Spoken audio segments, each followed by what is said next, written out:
Hello everyone, welcome to my channel history with Richa.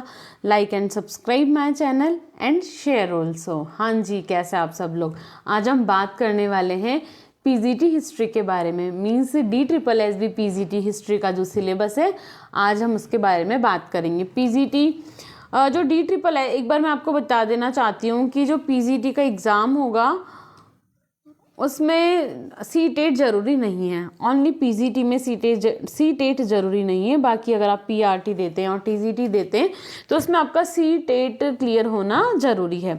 चलो हम आ जाते हैं अपने टॉपिक पर, पीजीटी हिस्ट्री सिलेबस के बारे में। Syllabus for written examination for PGT history means आपका कोई भी इसमें इंटरव्यू नहीं होने वाला है। रिटन एग्ज़ाम बेस्ट पर आपको यहाँ पर जॉब मिलने वाली है। पीजीटी हिस्ट्री, इंडियन हिस्ट्री के बारे में हम बात करेंगे तो मैं आपको पहले बता देना चाहती हूँ कि इंडियन हिस्ट्री को 3 पार्ट में डिवाइड किया है। पहला है ancient India, medieval India and modern India. अब इसी के साथ साथ पीजीटी में वर्ल्ड हिस्ट्री भी पूछी जाती है। तो हम बात कर लेते हैं सिलेबस में इंडियन हिस्ट्री की।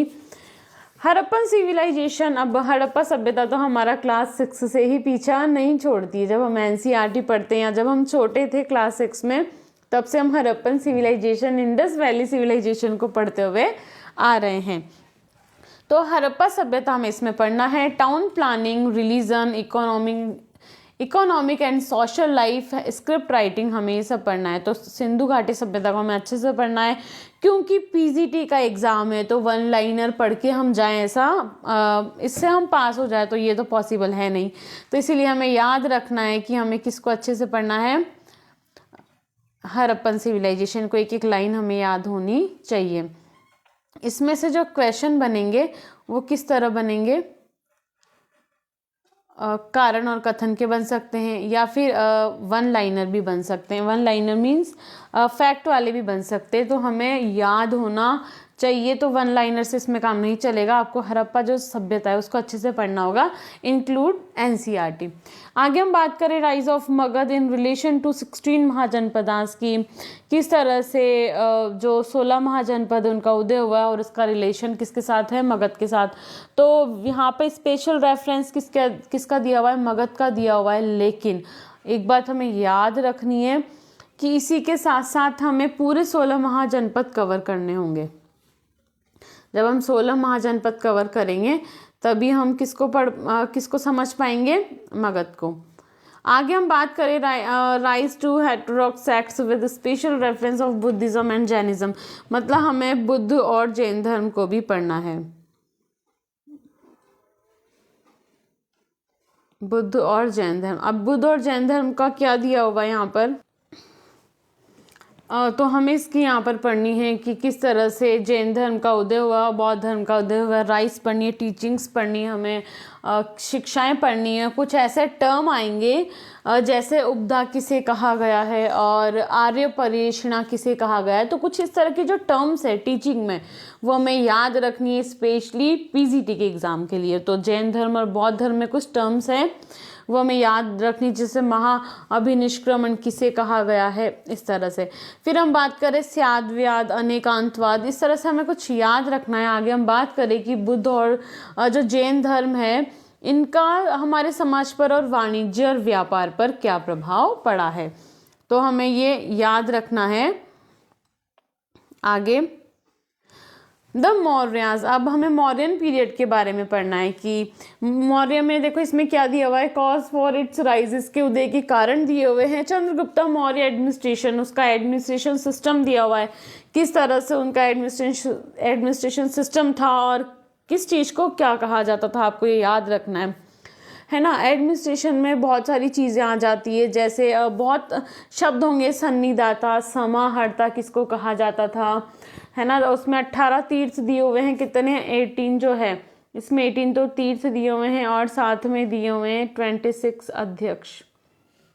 तो हमें ये भी याद रखना है इस तरह से। फिर आगे हम देखें contribution of Ashok the great all aspect, मतलब आपको अशोक तो पूरा पढ़ना है और एक भी एग्ज़ाम ऐसा नहीं है पीजीटी का जिसमें अशोक के धम्म के बारे में नहीं पूछा गया हो। तो आपको 7 स्तंभ लेकर अच्छे से याद होने चाहिए। और इसी के साथ साथ आपको वो इसमें 14 जो शिलालेख दिए हुए हैं वो भी याद होने चाहिए, उनमें उनका नंबर ऑफ काउंटिंग और वो कौन से वर्ष अशोक ने लिखवाया था, इसी के साथ साथ उसमें क्या था तो हमें याद रखना है। इसके बाद decline and fall of Mauryan empire की किस तरह से मौर्य साम्राज्य का पतन हुआ, क्या क्या कारण रहे हैं, तो हमें ये पढ़ना है। 322 से लेकर 185 हमें ये पढ़ना है। आगे द गुप्ताज, हमें गुप्त काल पढ़ना है, गोल्डन पीरियड। आप मुझे कमेंट करके बताएंगे कि गुप्त काल को स्वर्ण काल किसने कहा है, और आप मुझे ये भी बताएंगे कि गुप्त काल को पुनर्जागरण काल किसने कहा है और गुप्त काल को पुनर्जागरण कला किसने कहा है। और साथ में इसको पेराक्लिस युग के नाम से भी जाना जाता है, पेराक्लिस एज भी हम गुप्त काल को कहते हैं। अब इसमें हमें समुद्रगुप्त पढ़ना है, तो समुद्रगुप्त जब हम पढ़ेंगे तो हमें याद होना चाहिए कि समुद्रगुप्त की दिग्विजय हमें पढ़नी है। दिग्विजय किसमें है, समुद्रगुप्त की जो दिग्विजय उसका उल्लेख हरिसेन की प्रयाग प्रशस्ति में है, जिसको उत्कीर्ण तिलोभट्ट ने किया था। संस्कृत भाषा का लेख है।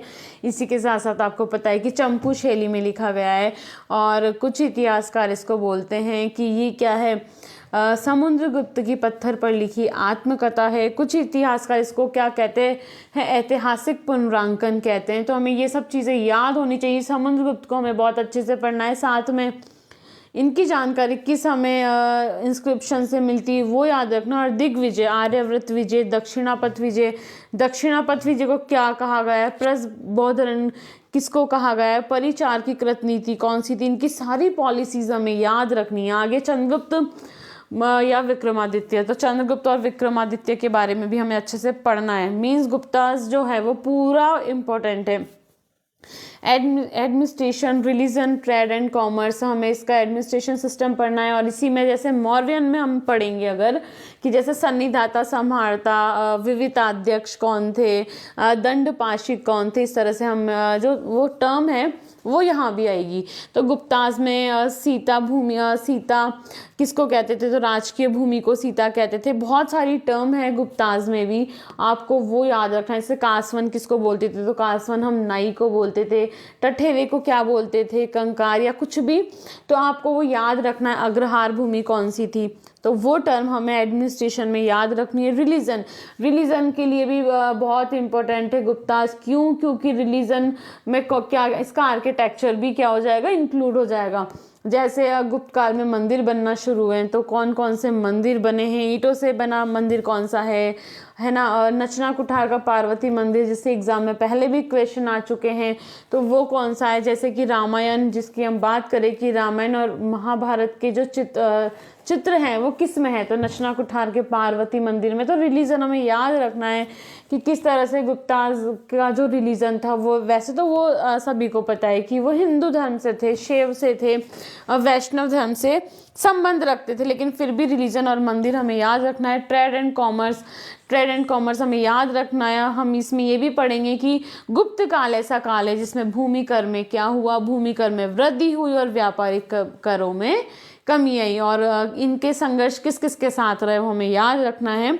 आगे सोसाइटी एंड इकोनॉमिक फ्रॉम वैदिक टिल 7th सेंचुरी। अब हमें वैदिक पीरियड आ गया हमारा, वैदिक काल हमें याद रखना है। तो वैदिक काल में सामाजिक स्थिति कैसी थी और आर्थिक स्थिति कैसी थी। तो सामाजिक स्थिति, आर्थिक स्थिति वाला टॉपिक थोड़ा सा छोटा है, लेकिन सोसाइटी के बारे में बहुत बड़ा है कि सोसाइटी हमें अच्छे से पढ़नी है वैदिक एज की, किस तरह से क्या क्या हुआ, कौन कौन सी प्रथाएं थी, और बहुत सारा है मतलब इसमें, तो हमें वो सब ध्यान रखना है।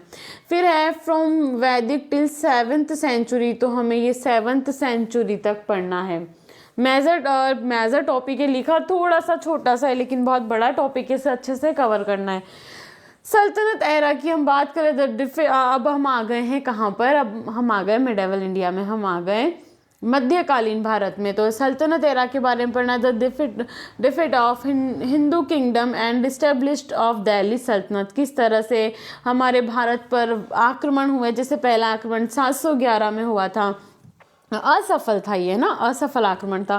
फिर हम बात करें कि तो फिर सफल आक्रमण कब हुआ था, तो 712 में हुआ था, जिसको किसने किया था, मोहम्मद बिन कासिम ने किया था। मोहम्मद बिन कासिम कौन थे, जिन्होंने फर्स्ट टाइम हमारे भारत में जजिया कर लगाया था, है ना। जजिया कर मुगलों से पहले भी किसने लगा दिया था, मोहम्मद बिन कासिम ने। तो इस तरह से हमें याद रखना है थोड़ा बहुत कि स्टार्टिंग जो है उसको अच्छे से पढ़ना है कि किस तरह से हमारे भारत में आक्रमण हुए। फिर हमें आना है 1206 से दिल्ली सल्तनत से हम आ जाएंगे 1206 से कुतुबुद्दीन ऐबक।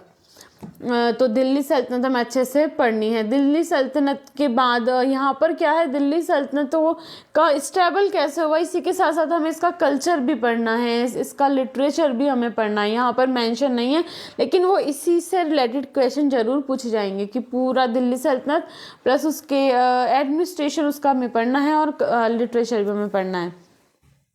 मुगल पीरियड बड़ा ही कॉमन है, मुगल पीरियड 1526 टू 1707।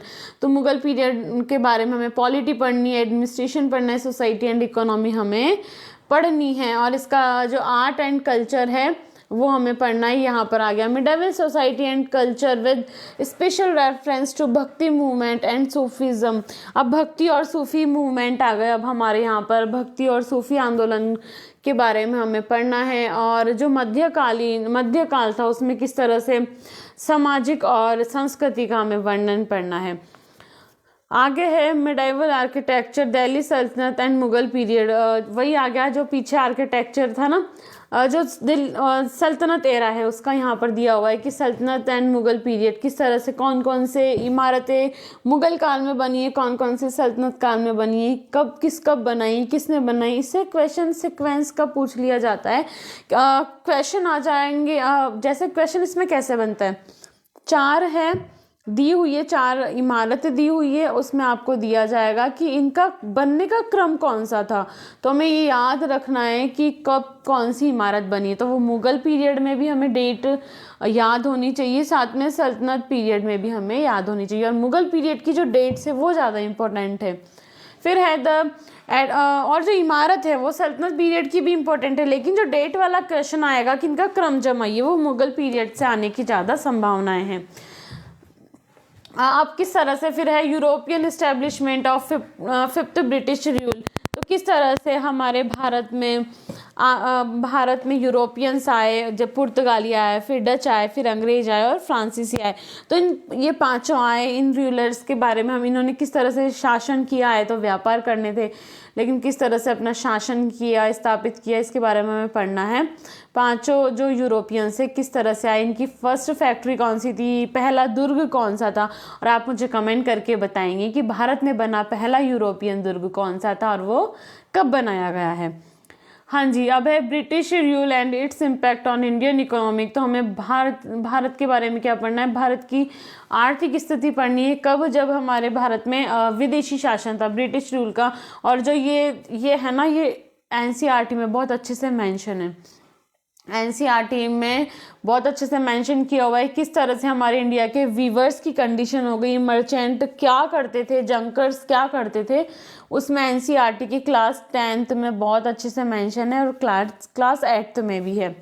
तो British rule and its impact on Indian economy, आप पहले से इसको एनसीईआरटी से पढ़े, फिर किसी बुक में से पढ़े, तो आपको जल्दी से ये समझ में आ जाएगी। रिवोल्ट ऑफ 1857, अब हमें पढ़ना है 1857 की क्रांति है, वो हम बचपन से पढ़ते आ रहे हैं, वो हमें फिर से पढ़नी है। नेचर कॉजेज, लीडरशिप इवेंट्स, मतलब ये पूरी पढ़नी है, इसमें से कुछ नहीं छोड़ना है आपको। 1857 की रिवोल्ट में से क्या क्या कारण रहे हैं, कौन कौन है जो जिन्होंने नेतृत्व किया है, कौन कौन है जिन्होंने मतलब इसका वो किया है, दमन किया है, फिर इनका तो वो सब लिखना है। फिर क्या हो गया था कि रंगून भेज दिया गया था इसी समय, किसको, बहादुर शाह जफर सेकंड को, और वो कहाँ भेज देते, रंगून भेज देते हैं, मेरे पिया गए रंगून। वो जो सॉन्ग है वो है रंगून का ही है, और रंगून कहाँ पर है, म्यांमार या बर्मा में है। इसके बाद है the socio religious reform movement and the rise of nationalism. हमें नेशनलिज्म में भाग है हम मॉडर्न हिस्ट्री पर, तो हमें पढ़ना है किस तरह से धार्मिक आंदोलन हुए और नेशनलिज्म आया, मतलब राष्ट्रीयता का उदय हुआ। The Indian freedom movement 1885 to 1947। हमें 1885 से पढ़ना है किस किस तरह से कौन कौन सी ऑर्गेनाइजेशन बनी, उन ऑर्गेनाइजेशन को किसने बनाया और उन्होंने क्या क्या काम किया। फिर हमें 1947 हमारी आज़ादी तक हम आ जाएंगे यहाँ से। तो अब 1885 से की बात कर रहे हैं हम, तो 1885 से लेकर हमें यहाँ पर अब हम किसको पढ़ेंगे, यहाँ पे हम पढ़ेंगे सुरेंद्र नाथ बैनर्जी, दादा भाई नौरोजी से लेकर गोपाल कृष्ण गोखले, सुभाष चंद्र बोस, महात्मा गांधी, मोतीलाल नेहरू, B.R. अम्बेडकर, इन सबको हमें पढ़ना है। एनी बेसेंट को हमें पढ़ना है, लाला लाजपत राय को हमें पढ़ना है, बाल गंगाधर तिलक को हमें पढ़ना है। कौन कौन सी ऑर्गेनाइजेशन बनी, कौन कौन से मूवमेंट्स हुए, कौन कौन सी मैगजीन्स थी, कौन कौन सी बुक्स थी जो मूवमेंट के टाइम लिखी गई, वो सब हमें पढ़ना है। 1947 तक किस तरह से मुस्लिम लीग आई और जो ब्रिटिशर्स की जो पॉलिसी थी, क्रिप्स मिशन हमें पढ़ना है, कैबिनेट मिशन हमें पढ़ना है, अगस्त प्रस्ताव हमें पढ़ना है। पूरा ऑल ओवर कंटेंट हमें टिप्स पर याद होना चाहिए पीजीटी के लिए। आगे बात करें हम कॉन्स्टिट्यूशन की और फ्रेमिंग फीचर्स। अब आपको कॉन्स्टिट्यूशन के बारे में पढ़ना है, किस तरह से संविधान का निर्माण हुआ है और working of the constitution, adoption of the constitution. हमें पूरा संविधान पढ़ना है, संवैधानिक विकास पढ़ना है, किस तरह से हमारा संविधान बना, पहली बात तो। फिर संविधान सभा हमें पढ़नी है, फिर संविधान लागू कब हुआ, संविधान की कितनी बैठक हुई, सत्र कौन सा हुआ, इस तरह से हमें संविधान के बारे में पढ़ना है। हिस्ट्री ऑफ द वर्ल्ड, अब हम आ जाते हैं वर्ल्ड हिस्ट्री पर। Rise of ancient civilization with special reference to Mesopotamia. Mesopotamia के बारे में पढ़ना है, तो आपको एक लाइन बताती हूँ, बहुत ही अच्छी लाइन है। जब हम सिविलाइजेशन पढ़ते हैं तो विल ड्यूरेंट कहते हैं कि सभ्यताएं जो है किसके वो कहते हैं किसकी गोद में खेलती है, तो विल ड्यूरेंट इसका जवाब देते हैं कि नदी घाटियों को सभ्यता के पालने कहा गया है। बहुत अच्छी लाइन है, एग्जाम में कई बार पूछी भी जाती है। विल ड्यूरेंट एक बार फिर याद रखिएगा, विल ड्यूरेंट कहते हैं कि नदी घाटी सभ्यता के पालने हैं। तो ये लाइन बहुत ही अच्छी है और सच भी। आप देखेंगे कहीं भी पूरे ऑल ओवर वर्ल्ड में सिविलाइजेशन पढ़ेंगे तो कोई भी सिविलाइजेशन, कोई भी सभ्यता, उसका जो उद्भव होता है, उसका जो जन्म होता है, वो नदी के किनारे पर ही होता है। फिर है मेसोपोटामिया के बारे में आपको पढ़ना है, स्क्रिप्ट, ट्रेड, अर्बनाइजेशन, कैलेंडर। अब आप मेसोपोटामिया जो है वो आप 11th क्लास की एनसीईआरटी में से कवर कीजिए, बड़ी अच्छी, बहुत ही अच्छी तरह से मेंशन है। फिर आप किसी बुक में से इसको पढ़िएगा। मेसोपोटामिया में जैसे ऊर है, वहाँ पे दिए हुए बहुत सारे कौन कौन से नगर है ना, अर्बनाइजेशन के बारे में दिया हुआ है, बहुत ही सुंदर, बहुत अच्छा वर्णन किया हुआ है मेसोपोटामिया का। तो आप एक बार वहाँ पढ़ो, है ना।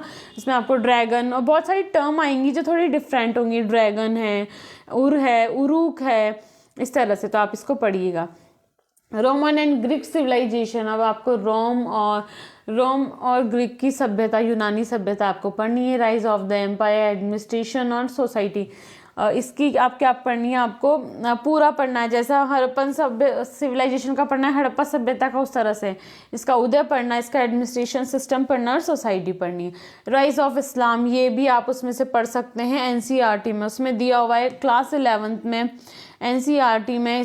राइज ऑफ इस्लाम मेंशन है, टीचिंग कल्चर, है ना, और क्रूसेड्स, मतलब क्रूसेड मतलब होता है धर्मयुद्ध।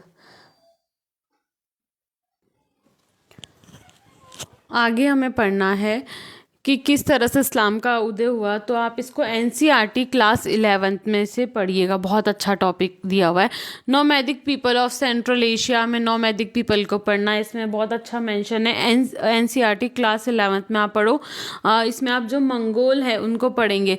मंगोल में कौन गया था, मार्को पोलो एक बार मंगोल गया, ठीक है। टू की बात है ये, तो मार्को पोलो वेनिस इटली के थे वो, है ना मार्को पोलो।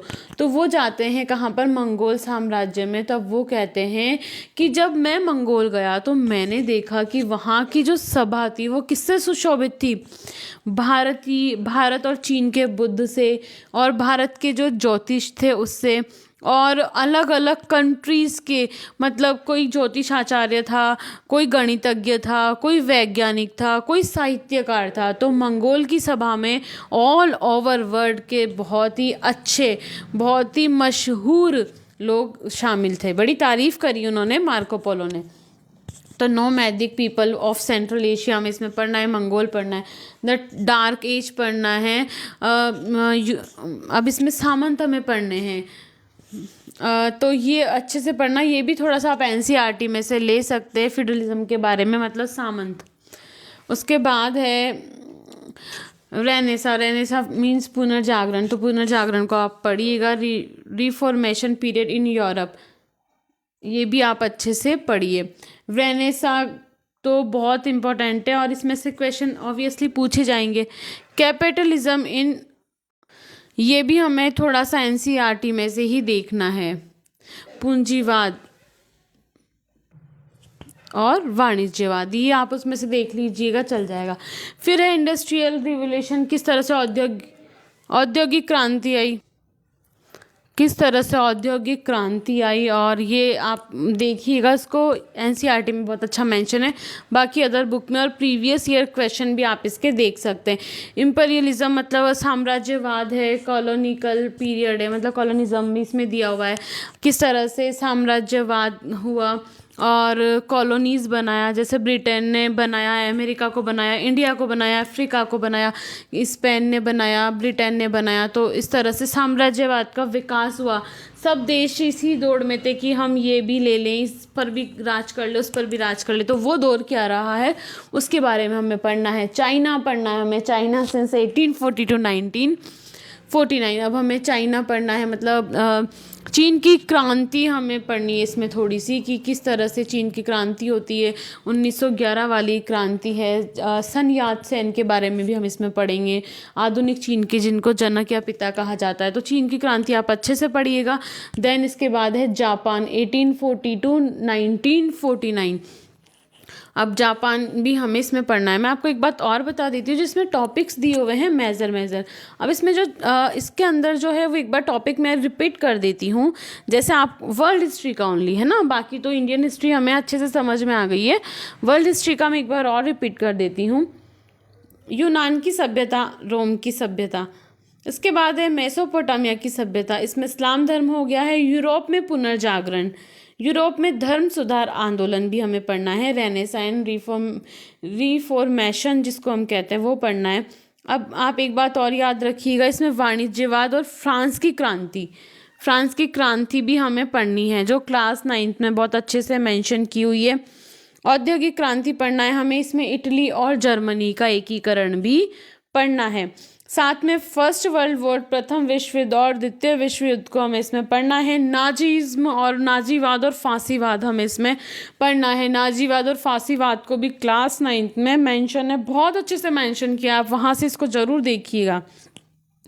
उसके बाद आपको चीन की क्रांति, जैसे लिखा है चाइना सिंस 1840 टू 1949, तो आपको चीन की क्रांति पढ़नी है, रूस की क्रांति पढ़नी है, यूरोप में समाजवाद, ये तो हो ही गया, आपको ये पढ़ना है।